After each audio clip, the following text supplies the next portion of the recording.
नमस्कार, 12 बजे की बड़ी खबरें आप देख रहे हैं। मैं हूं अंजलि सिंह। पहलगाम हमले को लेकर पीएम की अध्यक्षता में बैठकों का दौर लगातार जारी है। पीएम आवास पर सीसीएस सीसीपीए की बैठक हुई। बैठक में सैन्य तैयारी की रिपोर्ट रखी गई है। बता दें आपको कि पीएम की अगुवाई में सीसीईए की भी बैठक जारी है। तो बैठकों का दौर चल रहा है। कल भी लगातार बैठकें होती रही। आज भी देखिए पीएम की अध्यक्षता में ये जो बैठकें हैं वो चल रही हैं। तो ये बड़ी जानकारी आपको बता दें और खुली छूट यहाँ पर दे दी है सेना को। ये भी कहा है प्रधानमंत्री की ओर से कब तैयारी करनी है, कैसे तैयारी करनी है, क्या रणनीति रहेगी और इसको लेकर अब सेना को ही ये मोर्चा संभालना है। पूरी तरीके से यहाँ पर छूट जो है वो दे दी गई है प्रधानमंत्री की ओर से सेना को। आपको बता दें पीएम आवास पर सीसीएस और सीसीपीए की बैठक हुई है। बैठक में सैन्य तैयारी की रिपोर्ट रखी गई है। पीएम की अगुवाई में सीसीईए की ये बैठक भी जारी है। तो पहलगाम में आपको बता दें कि जिस तरीके से आतंकी हमला हुआ उसके बाद से ही पूरा भारत बौखलाया हुआ है, पूरा देश बौखलाया हुआ है यहाँ पर। और आपको बता दें गुस्से में है, अलग अलग जगहों पर विरोध किया जा रहा है। पाकिस्तान के खिलाफ लगातार विरोध और प्रदर्शनों का दौर भी चल रहा है। अलग अलग जगहों पर जमकर पाकिस्तान मुर्दाबाद के नारे भी लगाए जा रहे हैं। लेकिन इसी बीच दिल्ली में देखिए बैठकों का दौर चल रहा है। पीएम की अगुवाई में ये बैठकें जारी है। सीसीईए की बैठक फिलहाल जारी है और इससे पहले सीसीएस की बैठक भी हुई है और सीसीपीए की भी बैठक हुई है, जिसमें तमाम रणनीति जो है वो बनाई गई है। कैसे पाकिस्तान को मुंहतोड़ जवाब देना है, क्योंकि इस समय जो बैठकों का दौर चल रहा है और लगातार जो रणनीति जो है वो बनाई जा रही है उसको लेकर लगातार पाकिस्तान बौखलाया हुआ है और पाकिस्तान डरा हुआ है कि आने वाले कुछ ही दिनों में देखिए एक बड़ी यहाँ पर वॉर की जो तैयारी है फिलहाल तो वो की जा रही है। पाकिस्तान को ऐसा अनुमान है कि जो भारतीय सेना है मुंहतोड़ जवाब देने के लिए वो तैयार है पाकिस्तान को।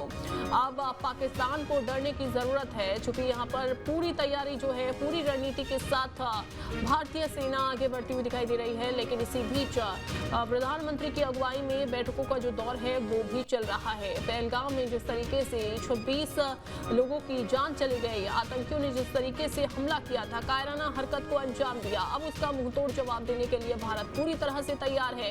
दिल्ली से ये बड़ी खबर आपको बता रहे हैं। पहलगाम हमले को लेकर पीएम की अध्यक्षता में बैठकों का दौर चल रहा है।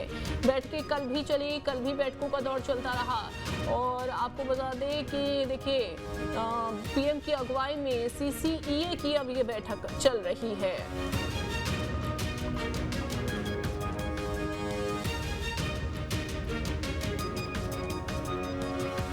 तो ये बड़ी खबर आपको बता रहे हैं। पीएम की अध्यक्षता में बैठक फिलहाल तो जारी है।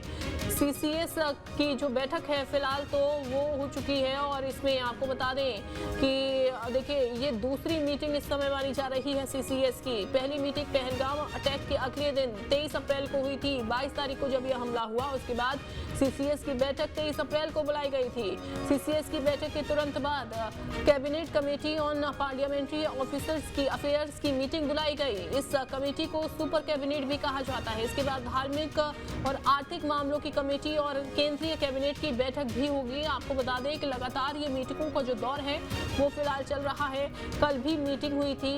कल देखिए पीएम मोदी ने तीनों सेना प्रमुख एनएससी अजीत डोभाल, सीडीएस अनिल चौहान के साथ 1.5 घंटे हाई लेवल मीटिंग की थी। पीएम मोदी ने सेनाओं को फ्री हैंड दे दिया है और ये कह दिया है कि सेना ही आतंकवाद के खिलाफ कार्रवाई का तरीका, लक्ष्य और समय तय करे कि आखिरकार किस समय पर कार्रवाई करनी है, किस लक्ष्य के तहत कार्रवाई करनी है और क्या तरीका, क्या रणनीति सेना की रहेगी, ये सेना को ही तय करना है। राहुल डबास हमारे साथ जुड़ चुके हैं। राहुल, पहलगाम में जो हमला हुआ अब उसको लेकर भारत पूरी तरीके से तैयार है पाकिस्तान को जवाब देने के लिए, लेकिन इसी बीच बैठकों का दौर भी चल रहा है। कल भी बैठक हुई और आज भी बैठकें जारी हैं। बैठकों को लेकर क्या अपडेट है?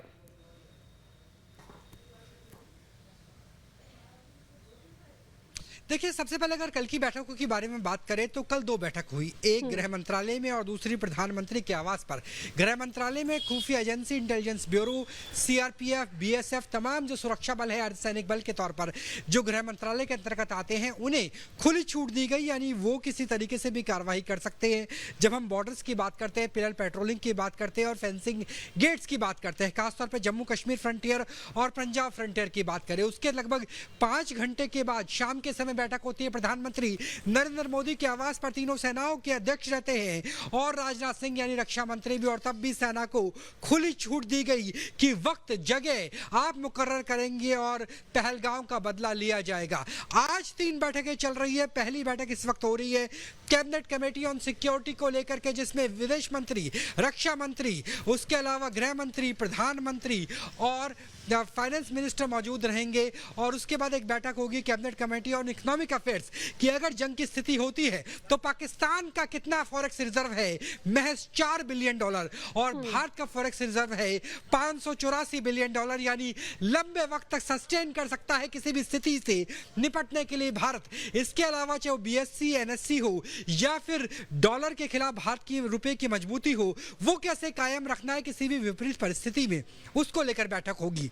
तीसरी बैठक होगी कैबिनेट के तमाम सदस्यों को लेकर के, जिसमें आपके जल शक्ति, परिवहन से लेकर के तमाम मंत्रालय रहेंगे कि कैसे किसी भी तरह के साइबर अटैक से भी निपट सकते हैं, कैसे ट्रूप्स की मूवमेंट हो सकती है, कैसे चीजों को सुनिश्चित किया जा सकता है। और जब सीसी की बैठक हुई थी, यानी कैबिनेट कमेटी ऑन सिक्योरिटी की बैठक हुई थी, सीसीएस की बैठक, तो उसके बाद ऑल पार्टी मीटिंग भी हुई थी। संभावना इस बात की हो सकता है कि गृह मंत्री अमित शाह विपक्षी दलों से दोबारा से मुलाकात कर सकते हैं। जी बिल्कुल। और इसी बीच लेकिन जब ये बैठकें चल रही हैं तो पाकिस्तान में खलबली मची हुई है। जो आईटी मिनिस्टर है उसकी तरफ से ये कह दिया गया है कि भारत पूरी तरह से तैयार है और राहुल 24 से 36 घंटे में भारत हमले के लिए पूरी तैयार है। ये पाकिस्तान में फिलहाल तो बयानबाजी हो रही है, वहीं दूसरी तरफ आज रात को भी सीज फायर का उल्लंघन देर रात किया गया पाकिस्तान की ओर से।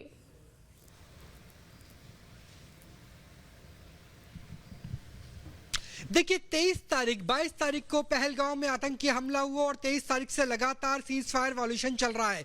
पाकिस्तान की जब सुरक्षा परिषद की बैठक हुई, राष्ट्रीय सुरक्षा परिषद की, तो ये कहा गया था हम एयर स्पेस भी बंद कर रहे हैं और हम शिमला समझौते से भी वापस जा रहे हैं। यानी वो समझौता जो भुट्टो और इंदिरा गांधी के बीच शिमला के अंदर हुआ था, 1972 का साल था। जब शिमला समझौता ही खत्म हो गया तो सीज फायर लाइन का कोई ज्यादा महत्व रह नहीं जाता। जो समझौता अटल बिहारी वाजपेयी के कार्यकाल में हुआ था, 2003 में हुआ था। लिहाजा अब भारत के पास भी मौका है ना सिर्फ सीज फायर का जवाब देने का, क्योंकि अभी तो स्मॉल आर्म्स का इस्तेमाल किया जा रहा है, 7mm, 9mm, लेकिन आपको नहीं पता कभी मोटार का इस्तेमाल किया जाए 125mm का, और कब शेलिंग हो जाए, तोपखाना भारत का एक्टिव हो जाए, बुफोर जैसी, हावित्सर जैसी तोप का इस्तेमाल किया जाए। जब हम 155mm की बात करते हैं तो निश्चित तौर से सीज फायर वॉल्यूशन तो आगे बढ़ता हुआ नजर आएगा। लेकिन पाकिस्तान दोहरा गेम खेल रहा है। एक तरफ उनके रेल मंत्री कहते हैं कि 130 न्यूक्लियर वॉरहेड्स का निशाना भारत की तरफ है, और दूसरी तरफ आसिम मुनीर की तरफ से स्टेटमेंट आता है सोर्सेज के हवाले से कि वो चाहते हैं कि निष्पक्ष जांच हो और पहलगाम आतंकी घटनाक्रम को लेकर के पाकिस्तान की भी संवेदनाएं हैं। तो पाकिस्तान का एक पक्ष है जो वॉर मॉन्गरिंग करता है और दूसरे पक्ष को हालात पता है कि भिखारी वाला देश जंग के हालात में भारत का सामना कर नहीं पाएगा। बिल्कुल बिल्कुल, आप नजर बना के रखिएगा। राहुल, बहुत शुक्रिया विस्तार से आपकी जानकारी देने के लिए।